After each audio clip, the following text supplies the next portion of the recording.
देखिए, सरकार पहले से ही विचार इसके ऊपर में की है और कल भी जैसे आप कह रहे थे, जो कि अभी तक सरकार का कोई नुमाइंदा नहीं आया। मैं आपको स्पष्ट करना चाहूंगा, जो कि कल खेल मंत्रालय की तरफ से जो व्यक्ति आए हुए थे, उन्होंने बातचीत करी थी, लेकिन वहां पर जिस तरह का माहौल था वहां पे, मुझे लगता है खिलाड़ियों को राजनीति से कहीं पे भी प्रेरित न हो। नहीं, कैसा माहौल हो गया था मिश्रा जी, कैसा माहौल हो गया था? नहीं, वहां पर जैसे जहां तक मुझे रिपोर्ट मिली है, उन्होंने उनको उतना तवज्जो नहीं दिया, उनकी बातों को तवज्जो नहीं दिया।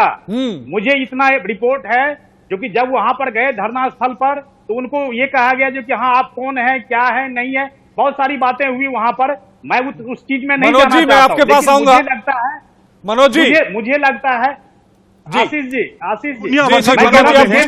एक मिनट में आ रहा हूं मिश्रा जी आपके पास। मनोज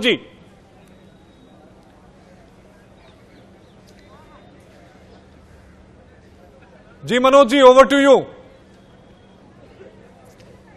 बजरंग, क्या कहेंगे पूरे घटनाक्रम के बारे में, जो कुछ हुआ है, कितने आप निराश हैं और कितने आप पॉजिटिव हैं, खासकर सुप्रीम कोर्ट की गतिविधियों के बाद? देखिए, उच्चतम न्यायालय ने जो फैसला लिया उससे हम खुश भी हैं और दुखी हम इस चीज़ से कि जो ब्रजभूषण के लोग जो बच्चों के नाम डिस्क्लोज किए हैं दिल्ली पुलिस द्वारा, क्योंकि पुलिस के अलावा तो किसी को पता नहीं था, तो उनके तक नाम कैसे पहुँचे।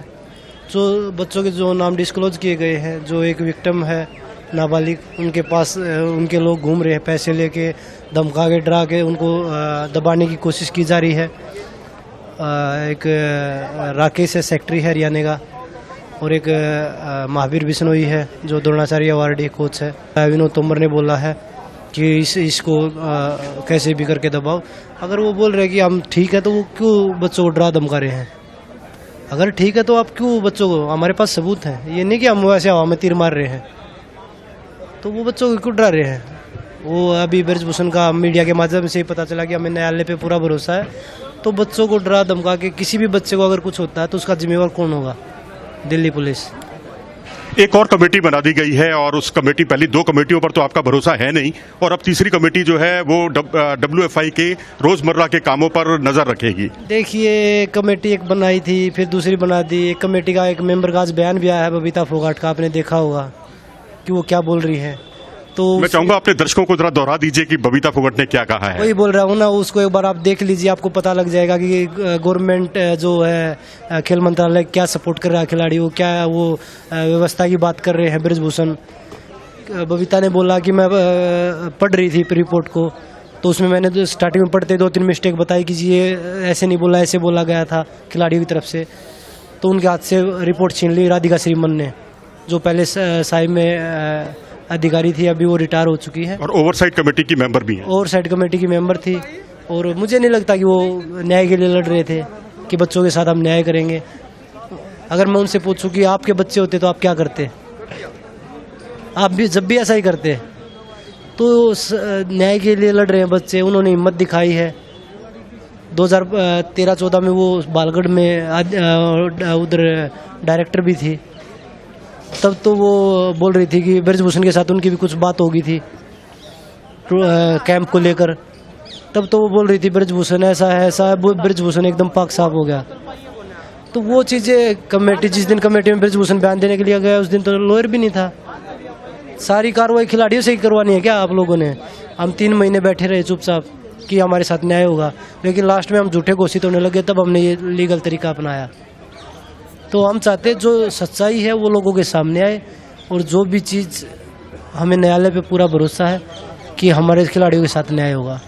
तो ये थे बजरंग पूनिया, जिनका साफ तौर पर कहना था कि हमें न्याय, बजरंग पुनिया को हमने सुना, देश की न्याय व्यवस्था। आरके मिश्रा जी, आपने बजरंग पुनिया को सुना होगा। जल्दी से 3 छोटे छोटे जवाब हैं जो उन्होंने कहा है, सवाल उठाया। पहला कि बच्चों के नाम को डिस्क्लोज किया गया, दूसरा उन्होंने कहा उन्हें डराया धमकाया जा रहा है, और तीसरा कि अगर बच्चों को कल को कुछ हो जाता है तो उसका जिम्मेदार कौन होगा। बिल्कुल सही कहा आपने, इस तरह की बातें नहीं होनी चाहिए। मैं अभी भी कहता हूं आपके चैनल के माध्यम से, लेकिन उसका भी जैसे उन्होंने अब इस तरह के आरोप लगाए हैं, मुझे लगता है जो कि कम से कम सरकार के साथ उनका कन्वर्सेशन बेहतर तरीके से होना चाहिए। इसमें किसी का माध्यम न होकर के सरकार के जो नुमाइंदे वहां पर आए हैं उनको आप रिस्पॉन्स करें। लेकिन आप अभी भी नहीं कहेंगे कि FIR होनी चाहिए? मैं मना नहीं कर रहा हूं, मैं तो ये कह रहा हूं, आप देखिए सारे मामले सब जुडिस हो गए हैं, सुप्रीम कोर्ट में मामला चला गया है, कमिटी फिर की बातों सुप्रीम के ऊपर कोर्ट की आपको आड़ में भरोसा क्यों नहीं बच है? रहे हैं Mishra ji? Supreme court FIR थोड़ी ना दर्ज करेगा। नहीं, मैं कह रहा हूं, मैं बच नहीं रहा हूं, अच्छा। लेकिन जब आपको कमेटी के रिपोर्ट के ऊपर में भरोसा नहीं है, कमेटी के सदस्य के ऊपर में भरोसा नहीं है, तो मुझे लगता है जो कि कम से कम इस देश में न्यायालय तो जिंदा है, लेकिन सरकार के ऊपर में भरोसा रखनी चाहिए आपको। और मुझे लगता है सरकार इस पे तरह के भरोसा नहीं है तभी न्यायालय गए होंगे ना सर। सर आशीष जी, मैं कह रहा हूं इसको राजनीतिक मंच नहीं बनाना चाहिए। मैं आग्रह करूंगा अपने खिलाड़ियों से, जी। इनके कुशलता के ऊपर में, इसके कर्मठता जी। के ऊपर में कहीं जी जी संदेह मिश्रा जी, नहीं समय की है। कमी है, समय की कमी है महिमा जी, समय की जी, कमी जी। है, इसलिए डिबेट को यहीं पर समरअप करना पड़ेगा।